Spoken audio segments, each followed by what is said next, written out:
เรามาเพิ่มลูกเล่นให้กับข้อความในแอป CapCut เท่ๆแบบนี้ดีกว่าครับ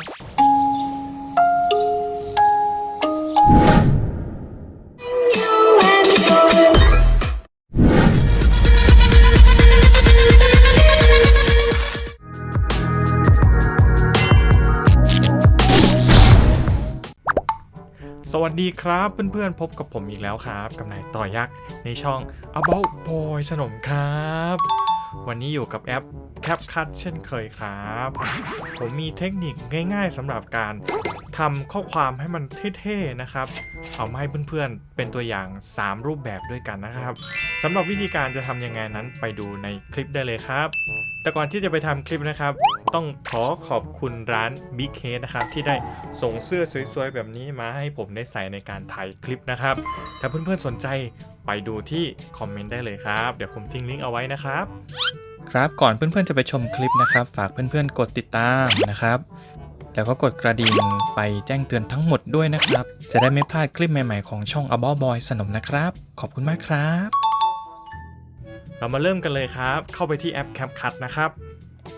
แล้วก็เพิ่มโปรเจกต์ขึ้นมาใหม่ครับในตอนแรกเราจะทำข้อความก่อนนะครับไปที่คำว่า Stock Video เลื่อนลงไปหาพื้นสีดำแบบนี้นะครับเสร็จแล้วกดเพิ่มครับเอามาประมาณนี้นะครับเดี๋ยวจะดึงไปสักประมาณ5 วินาทีนะครับดึงไป5 วินาทีนะครับจากนั้นเราก็ไปเพิ่มข้อความกันครับกดไปที่ข้อความ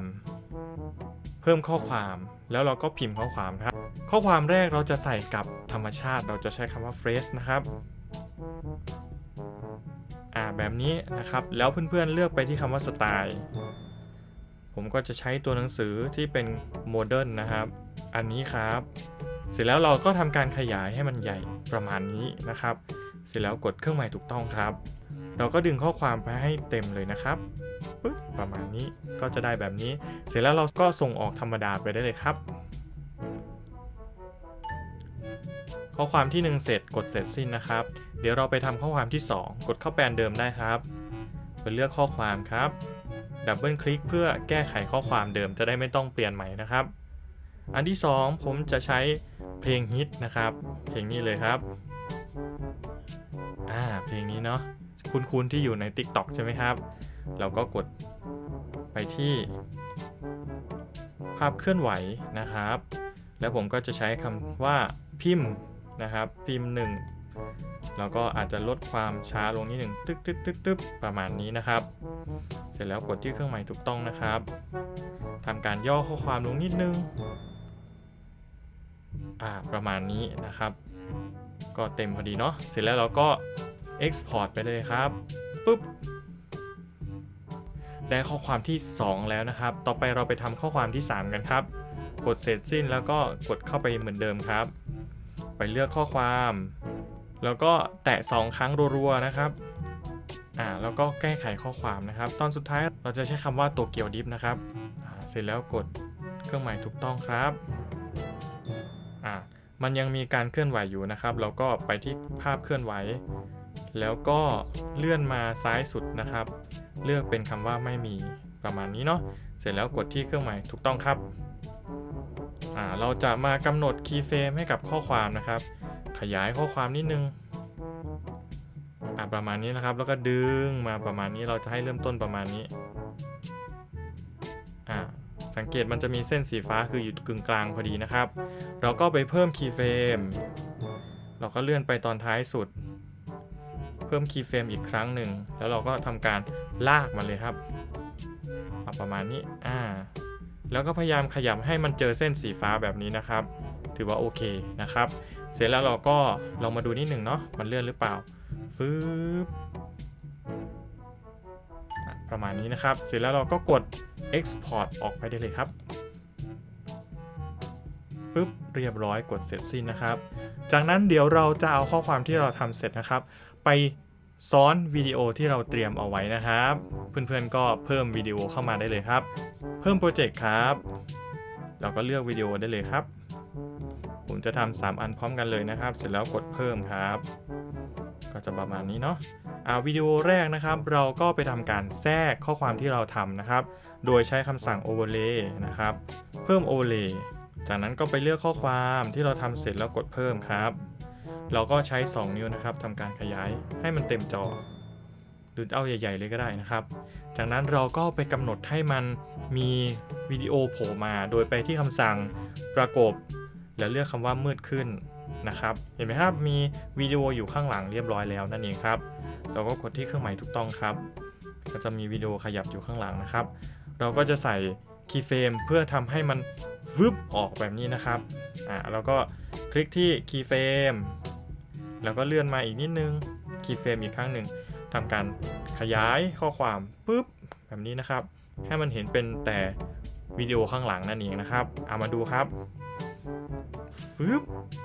ประมาณนี้นะครับไปดูแบบที่2กันครับเพื่อนๆก็แตะที่วิดีโอที่2ครับเสร็จแล้วกดพื้นที่ว่าง1ครั้งแล้วก็ไปเพิ่มโอเวอร์เลย์ครับเลือกข้อความที่เราทำนะครับจากนั้นกดเพิ่มแล้วก็ขยายให้เต็มจอครับปุ๊บแบบนี้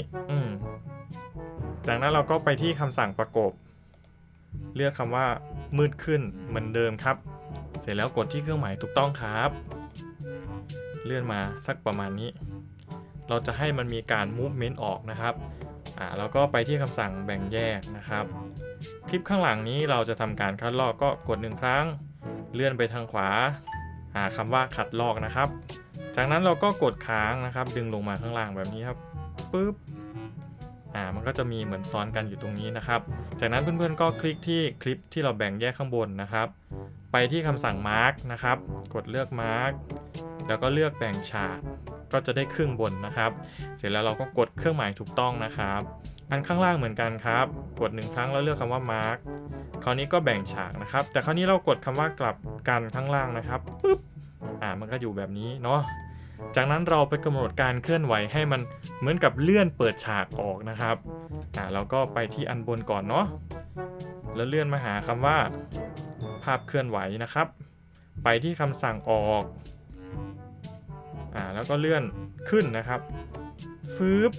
แบบนี้เสร็จแล้วกดที่เครื่องหมายถูกต้องอันข้างล่างอีกครั้งหนึ่งเลือกออกครับแล้วก็เอาเป็นเลื่อนลงนะครับคราวนี้เราเลื่อนลงนะครับมันก็ฟึบแบบนี้เสร็จแล้วกดเครื่องหมายถูกต้องครับมาดูครับฟึบประมาณนี้นะครับไปทำรูปแบบที่3กันครับเพื่อนๆก็แตะที่คลิปวิดีโอที่3นะครับแตะพื้นที่ว่าง1ครั้งแล้วก็เพิ่มโอเวอร์เลย์ครับแล้วก็ไปเอาข้อความสุดท้ายที่เราทำมานะครับเสร็จแล้วกดเพิ่มครับ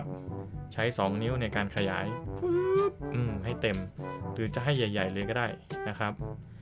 เสร็จแล้วเราก็ไปที่คำสั่งประกบเหมือนเดิมครับเลือกคำว่ามืดขึ้น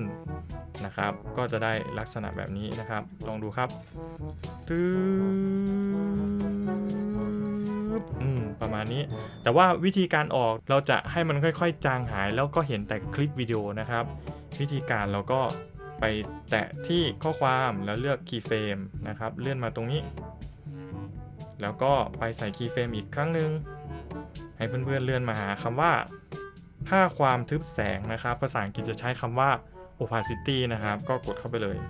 แล้วก็เลื่อนมาให้เป็น 0% นะครับเสร็จแล้วกดเครื่องหมายถูกต้องครับมาดูครับค่อยๆจางหายประมาณนี้นั่นเองครับเมื่อเสร็จแล้วเพื่อนๆก็เอาไปตกแต่งตามที่เพื่อนๆต้องการได้เลยครับจากนั้นก็ Export ไปใช้งานได้เลยครับกดตรงนี้เพื่อ Export นะครับเท่านี้ก็เรียบร้อยแล้วนะครับเดี๋ยวเราไปดูตัวอย่างทั้ง3แบบพร้อมกันเลยนะครับ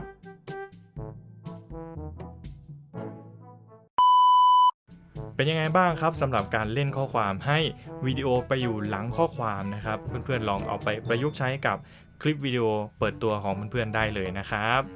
ถ้าคลิปนี้เป็นประโยชน์เพื่อนๆก็อย่าลืมกดไลค์กดแชร์แล้วก็คอมเมนต์มาร่วมพูดคุยกับผมได้เสมอครับและที่สำคัญเลยนะครับถ้าเพื่อนๆไม่อยากพลาดเกี่ยวกับการตัดต่อคลิปวิดีโอง่ายๆด้วยมือถือแบบนี้นะครับก็อย่าลืมกดติดตามและกดกระดิ่งให้ช่อง About Boy สนมด้วยนะครับเพื่อที่จะไม่ได้พลาดทุกการแจ้งเตือนของ YouTube นั่นเองครับแล้วเจอกันใหม่ในคลิปหน้าครับบ๊ายบายครับมีคลิปแนะนำให้เพื่อนๆกดดูได้นะครับสำหรับใครที่ยังไม่ได้กดติดตามก็กดติดตามเป็นกำลังใจให้ผมด้วยนะครับ ขอบคุณมากครับ